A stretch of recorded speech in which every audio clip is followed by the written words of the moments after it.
Viral nasi Padang babi ambo di Jakarta Utara, legislator PAN sebut merusak citra masakan Padang dan adat Minang. Legislator Partai Amanat Nasional Gus Pardi Gaus buka suara soal adanya menu masakan rumah makan Padang non-halal yang menyajikan menu babi. Gus Pardi mengaku kaget dan sangat prihatin mendengar hal tersebut. Dari informasi yang diterimanya, restoran itu terletak di kawasan Kelapa Gading Timur, Jakarta Utara.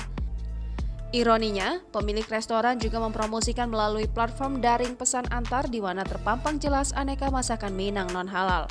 Adapun menu yang dimaksud yakni nasi babi bakar, nasi babi rendang, gulai babi, nasi ramas babi ambo, dan menu-menu lainnya.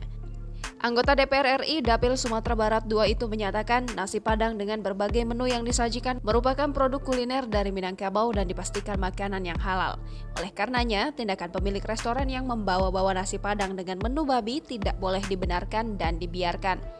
Legislator kelahiran Bukit Tinggi bergelar Datua Batuah itu menambahkan, masyarakat Minangkabau yang mayoritas Muslim mempunyai filosofi adat Basandi Syara Basandi Kitabulah. Pemakaian nama menu nasi Padang non-halal, kata dia, merupakan sebuah penghinaan dan melukai perasaan masyarakat Minang baik di ranah maupun di rantau.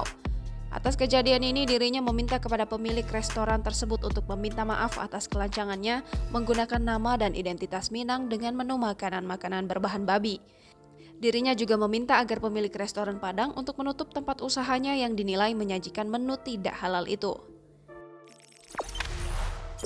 Jangan lupa subscribe, share, komen, dan like ya!